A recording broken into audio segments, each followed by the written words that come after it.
Considering your message, Chapter 13. So we have guided lecture notes here, and you're going to notice that a lot of the things we're going to talk about have already been covered, but repetition increases retention, so let's go. Here's our textbook. It's an open source textbook called Business Communication for Success. So an informative speech is intended to share ideas with the audience, increase audience understanding. It can change audience perceptions because you share events, facts, histories, etc. to give context. And it can help the audience gain new skills. Now you'll often incorporate your point of view, so it should have your point of view, but it doesn't necessarily have your attitude or interpretation. That is saved for persuasive speeches. So you will be doing an informative speech. You can have your point of view in there. Education is all about informative speaking, right? Persuasive speaking is intended to move the audience. So an appeal to emotion or pathos plays a role. You're going to motivate the audience. You want to get them to take an action, and you want to change them by shifting understanding and attitude for the audience as people. So the four types of presentations to inform are an explanation, a report, a description, and a demonstration of how to do something.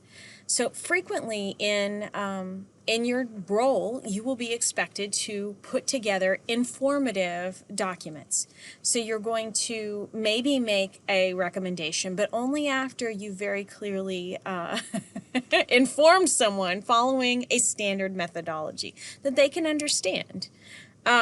So we are going to do a simple how-to, it doesn't have to be YouTube, but you can put it on YouTube and make it unlisted, presentation for the class. So you're going to video this. It can be a voiceover or you can appear. You will focus on your industry. So when I say simple, that doesn't mean not interesting or based on research. Think about your industry and what someone in your industry would like to know about right now. You've offered 2 ideas for a 2 to 3 minute presentation. If your presentation will take longer, you need to come talk to me and we can figure out how to make that work. Influencers, please share previously created work. Let's see what you have out there that employers are going to see.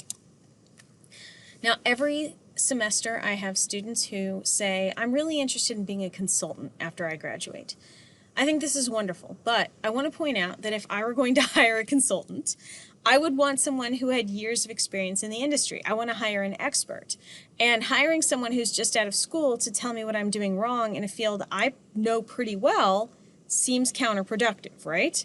That would be like hiring someone to tell you how to bake when you've been baking for 30 years and the person just got out of school and has been baking for 6 months. So there's a problem there. Now you can still join a consulting firm and they train people all the time, but in that case you need to have a special skill or ability. You need to bring something marketable to that relationship. It might be your IT skills, etc. You may also be good at research, and so explore that, please. Look at be able to communicate status. So do research and be able to pull information together. Look for trends, look for relationships that are interesting, and be able to communicate that and tell the person that you're talking to how you got to that information.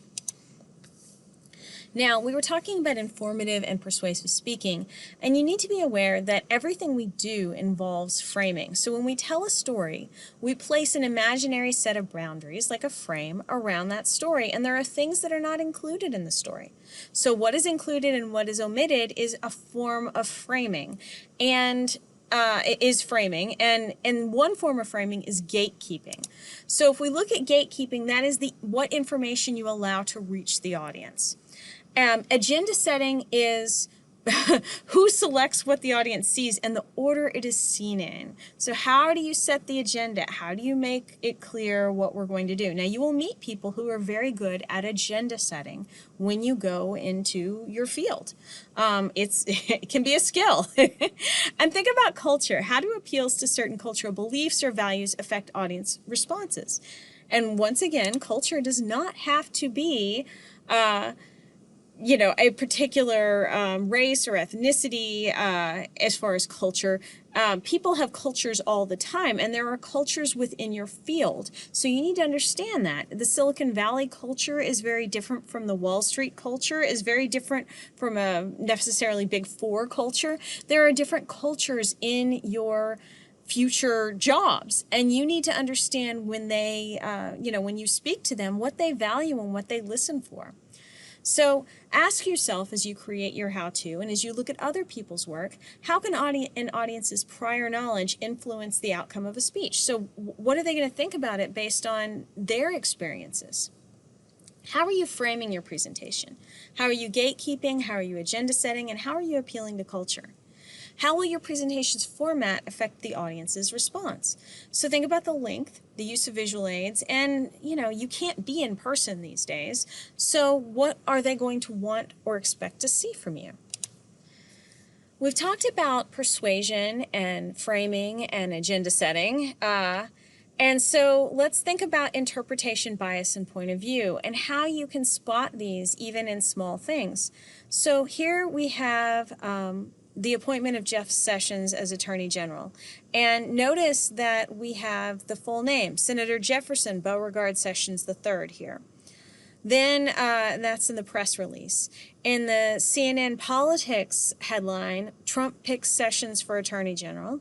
And then in The Intercept, we see career racist Jeff Sessions is Donald Trump's pick for Attorney General. So obviously, you can immediately spot some bias and particular points of view in different, from different outlets. Telling this story of Sessions becoming the Attorney General. This is an aspect of framing. Now let's go over what we went over in the last video about what you need to have when you are putting your short video together. You need to have an introduction where you capture the listener's attention and get them involved. Please touch your thumb. That's your attention getter, right? And then you're going to touch your pointer finger because you have the introduction where you identify yourself, state your thesis, and preview your main points. It would be great to have an agenda slide on your visual aid. So move forward.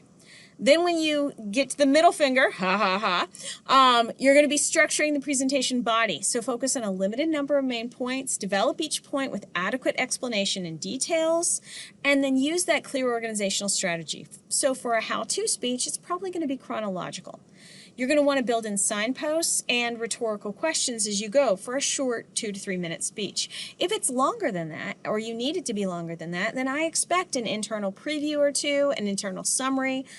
Make sure that you carry your audience with you and remind them of what you've said. The conclusion, and these are the steps to the conclusion, start by summarizing the thesis. So one sentence, tell them what you told them, right? You're going to review the main points. You're going to leave the audience with a specific, noteworthy takeaway, that residual message. Please touch your pinky to remember that.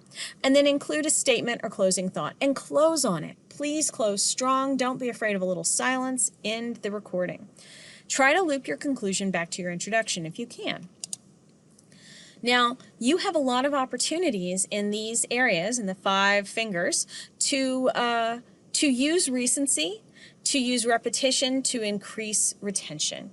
So you will be addressing key points, summarizing, reiterating, so that your listener is going to retain as much as possible, and you want to not complicate that. Make sure that when you are presenting, you have a good idea about what you're going to present and have a keyword outline. Some students these days, when they're presenting to a webcam, will actually put their keyword outlines or outline on a couple of Post-it notes so that they can look, make eye contact and be able to see what they're going to see. It makes it easier. Your voice doesn't do weird things because you're not glancing down. So be aware of that. You're going to probably want to write out your transitions, quotations, and statistics and have them very, very clearly there and say them. If you need to say them, mark that you're going to say them. I wouldn't put them on note cards these days because I'm not going to see you. But I do think Post-it notes and something the size of a note card is a good idea. Make sure you cite in that speech because, as we talked about before, you're borrowing your ethos from someone else. So practice those citations. Now, let's remind you of serial position effect. One more time. Primacy and recency. We talked about retention, right?